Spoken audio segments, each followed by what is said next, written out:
Du 25 janvier au 2 février a lieu en Terre Sainte la semaine de prière pour l'unité des chrétiens. Chaque soir, une communauté différente organise des prières œcuméniques qui attirent de nombreux fidèles chrétiens. Le prince Charles, héritier du trône britannique, a visité l'église de la Nativité à Bethléem. Les 3 communautés chrétiennes responsables du statu quo lui souhaitent la bienvenue dans la basilique. Le président Macron a visité l'école biblique française à l'occasion du centenaire de sa reconnaissance officielle comme école archéologique française.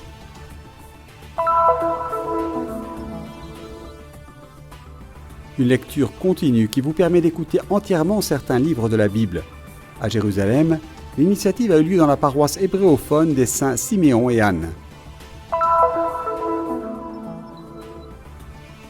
La bibliothèque de la mission pontificale dans la ville de Bethléem a été rénovée et transformée en un centre éducatif et culturel pour promouvoir le développement éducatif, social et culturel des étudiants de tous âges.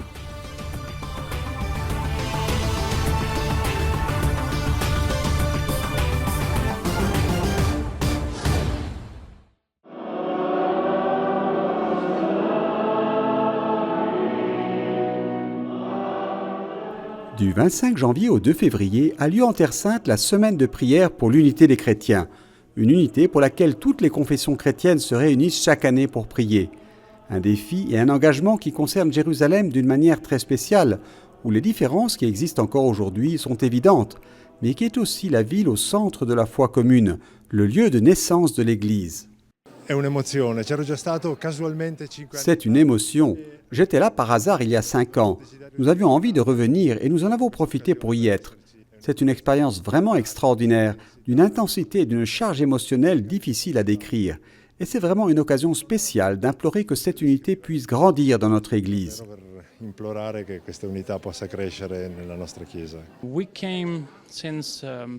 En tant que groupe, nous venons ici depuis 5 ans pour cette semaine spéciale, pour les prières pour l'unité dans le Christ. Nous pensons qu'il est important de venir ici, juste cette semaine.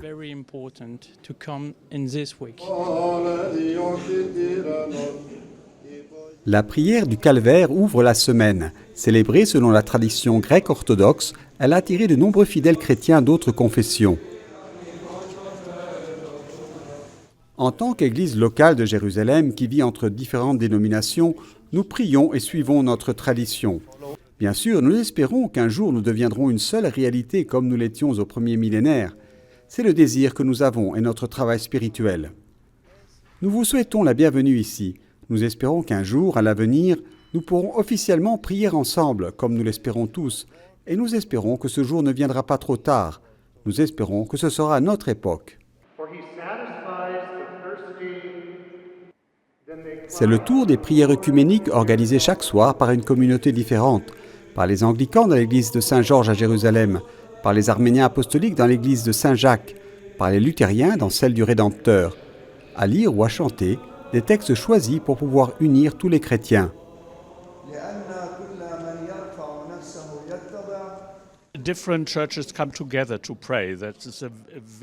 C'est une réalité très importante que les églises se réunissent pour prier. C'est particulièrement important dans cette ville, Jérusalem, où toutes les églises sont connectées.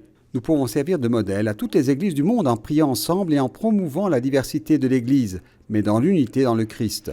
To promote the diversity of the churches in the unity of Christ. La semaine de prière pour l'unité des chrétiens s'est ensuite poursuivie dans la concathédrale du patriarcat latin de Jérusalem. Dans le geste de rompre le pain pour le voyage, thème choisi pour la prière, les membres des églises ont voulu réitérer l'importance du partage et de l'union, une unité nécessaire avant tout dans le contexte actuel du Moyen-Orient.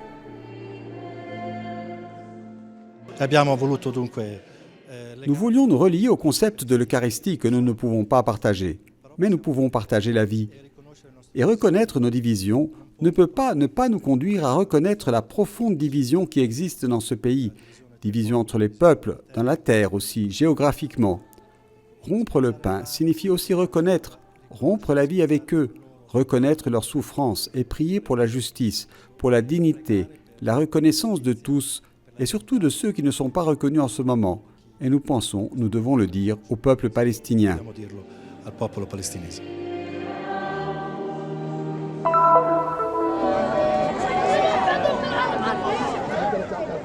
Vendredi 24 février, le prince Charles, héritier du trône britannique, a visité l'église de la Nativité à Bethléem.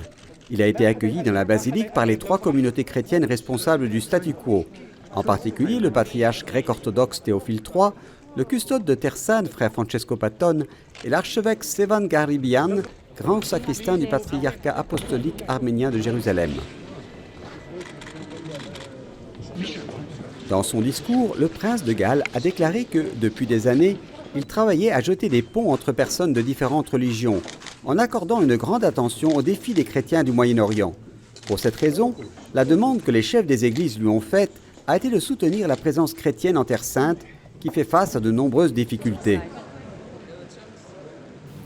You are the living stones to which St. Peter first referred. Vous êtes les pierres vivantes auxquelles Saint Pierre s'est référé la première fois. Si ces pierres vivantes disparaissaient de Terre Sainte après 2 millénaires, ce serait la plus grande tragédie de toutes.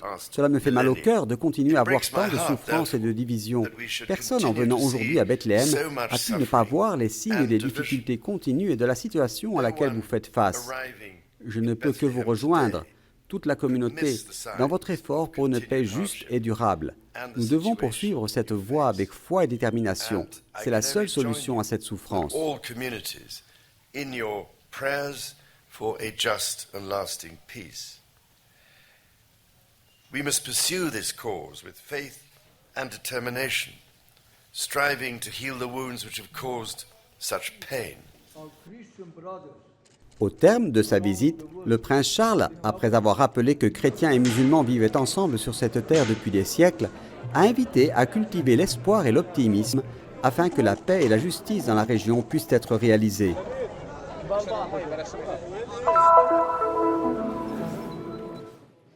Emmanuel Macron a fait une visite historique à l'école biblique française de Jérusalem, la première d'un président pour cette institution vieille de plus de 100 ans. Jeudi 23 janvier, en effet, l'école archéologique des Pères dominicains, qui fête cette année une étape importante, a ouvert ses portes au président français. École fondée il y a 130 ans par le Père Lagrange, mais depuis 100 ans, 1920, est reconnue par la France comme école archéologique française. Et donc pour nous, c'est très important parce que ça souligne le lien entre la recherche biblique et toutes les sciences utiles pour la connaissance de la Bible. L'histoire, la géographie, l'épigraphie, etc. Religieux, professeurs et étudiants ont pu rencontrer et échanger avec le président français. Une heure d'échange intense au cours de laquelle, comme l'a rapporté le directeur, le Père Jean-Jacques, Macron était très attentif et extrêmement intéressé. Si vous voulez traverser en partant, allons-y. Nous lui avons présenté qu'est-ce que c'est qu'une école biblique, donc les études bibliques, tout le travail qui est fait par les étudiants ici, en langues anciennes, en histoire, en archéologie, la connaissance du terrain. Et c'est un homme de culture, c'est un homme qui s'intéressait beaucoup. Et par exemple, à la fin d'une heure passée avec les professeurs et les frères dominicains, je lui ai dit, on aurait voulu vous montrer la bibliothèque, mais vous êtes pressé. Il dit, non, on va voir la bibliothèque. Et donc nous sommes descendus avec lui, visiter la bibliothèque, visiter le programme de recherche à la Bible dans ses traditions, qui est une Bible numérique en ligne. Dans une ambiance conviviale, le président français a souhaité exprimer son admiration pour l'école archéologique qui mène depuis plus de 100 ans d'importants travaux de recherche sur l'étude de la Bible et de l'archéologie en Terre Sainte, et a souhaité laisser un message important aux personnes présentes. Que la culture est un médiateur pour la rencontre. Nous sommes dans un pays traversé par des conflits, dans une ville habitée par 3 monothéismes. La culture est un véhicule pour la rencontre. Novembre, pour inaugurer cette année.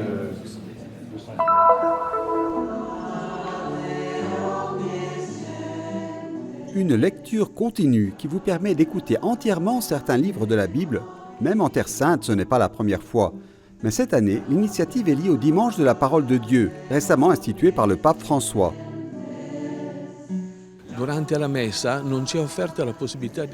Pendant la messe, on ne nous offre pas la possibilité d'entendre toutes les paroles que le Seigneur nous a dites. Et puisque toutes les paroles qui sont dans l'Écriture, ce sont des paroles que le Seigneur nous a dites, et ce sont des paroles précieuses, une par une, phrase par phrase, Avoir des occasions où nous écoutons aussi les paroles qui ne sont jamais proposées dans la liturgie est certainement très important. È certamente molto importante. Mont des Oliviers, Bet Jamal, Derafat, Ain Arik. Parmi les différents lieux où se déroule l'initiative se trouve l'église de la paroisse des saints Siméon et Anne à Jérusalem.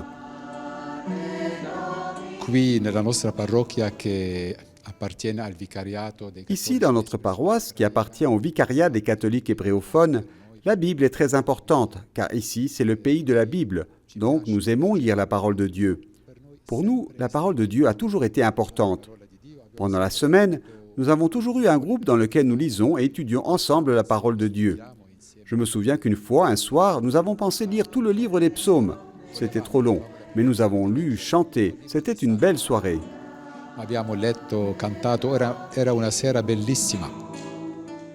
Chaque lecteur s'inscrit pour moins de 10 minutes. À tour de rôle, on lit un chapitre du livre des Proverbes, suivi de la lettre de Saint Jacques. 3 heures au total. Ognuno legge nella sua lingua. Tout le monde lit dans sa propre langue. Nous avons déjà eu plusieurs langues à ce jour. Arabe, hébreu, kiswahili, anglais, espagnol, italien. De telle sorte qu'il y a cette contribution de différentes langues, presque une Pentecôte, qui avec tant de langues fait résonner la seule parole du Seigneur. Nous avons déjà entendu dire que la parole a été entendue dans de nombreuses langues. Et ici, nous l'entendons dans de nombreuses langues, afin que nous puissions tous être unis dans cette écoute si belle des paroles que le Seigneur nous a données.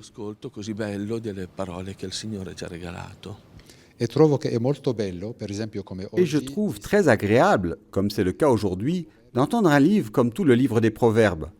Nous écoutons généralement un petit morceau, tout au plus un chapitre ou deux. Mais en entendant tout le livre, vous avez une vision complète en quelque sorte, et je pense que c'est une grande richesse. Ce rendez-vous du dimanche de la parole de Dieu n'est pas déconnecté du reste de l'année.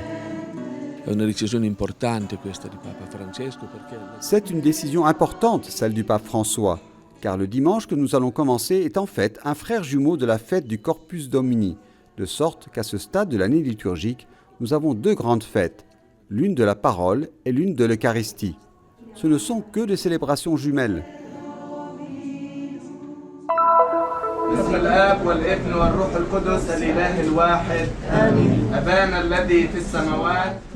Le 20 janvier, le directeur régional de la mission pontificale de Terre Sainte, Joseph Hasboun, a inauguré le nouveau centre éducatif et culturel de la mission pontificale de la ville de Bethléem, en présence du maire Antol Salman, du président de l'université de Bethléem, frère Peter Bray, de la directrice du bureau local du ministère palestinien de l'éducation à Bethléem, Nisrin Amro, ainsi que de nombreuses autres personnalités représentant des établissements d'enseignement et des écoles présents dans la ville.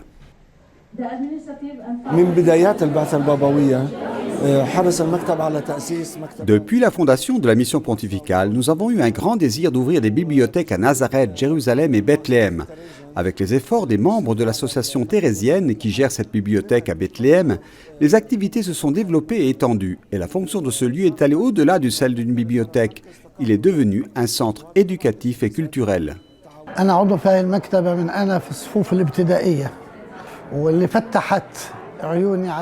Je vais dans cette bibliothèque depuis que je suis élève du primaire. Grâce à elle, j'ai pu lire de nombreux livres en arabe et dans d'autres langues.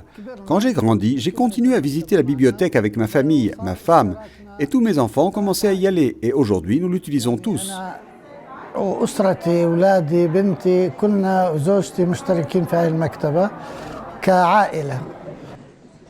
Le centre culturel et éducatif de la mission pontificale contribue au développement éducatif, social et culturel de la ville de Bethléem. Il organise une grande variété d'activités éducatives et culturelles qui augmentent les compétences de ses hôtes. Il les encourage à apprendre et à accroître leur sensibilisation et leur responsabilité sociale. Ce centre est également un point de rencontre pour tous les âges, sans distinction de race, de religion ou de croyance. Les gens se rencontrent ici dans une atmosphère de respect, de tolérance et d'acceptation. أنا حضرت كمديرة للتربية والتعليم لهذا المكتب من علاقة مع التربية والتعليم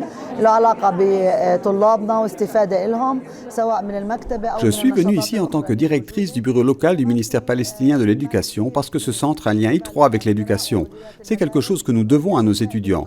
Nos étudiants bénéficient de la lecture des livres de la bibliothèque ou de la participation aux différentes activités organisées par le centre. Il y a un grand intérêt de la part des écoles pour les activités organisées ici. Elles envoient leurs élèves pour y assister.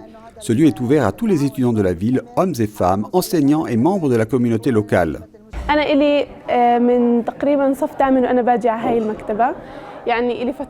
Je fréquente cette bibliothèque depuis ma 8e année d'école. Je suis maintenant en 4e année à l'université de Bethléem.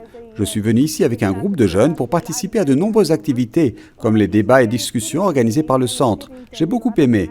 J'ai pu rencontrer beaucoup de gens et me faire des amis. J'ai également pu développer différentes compétences en parlant à d'autres personnes, ce qui m'a aidé à développer une forte personnalité, à devenir une personne indépendante.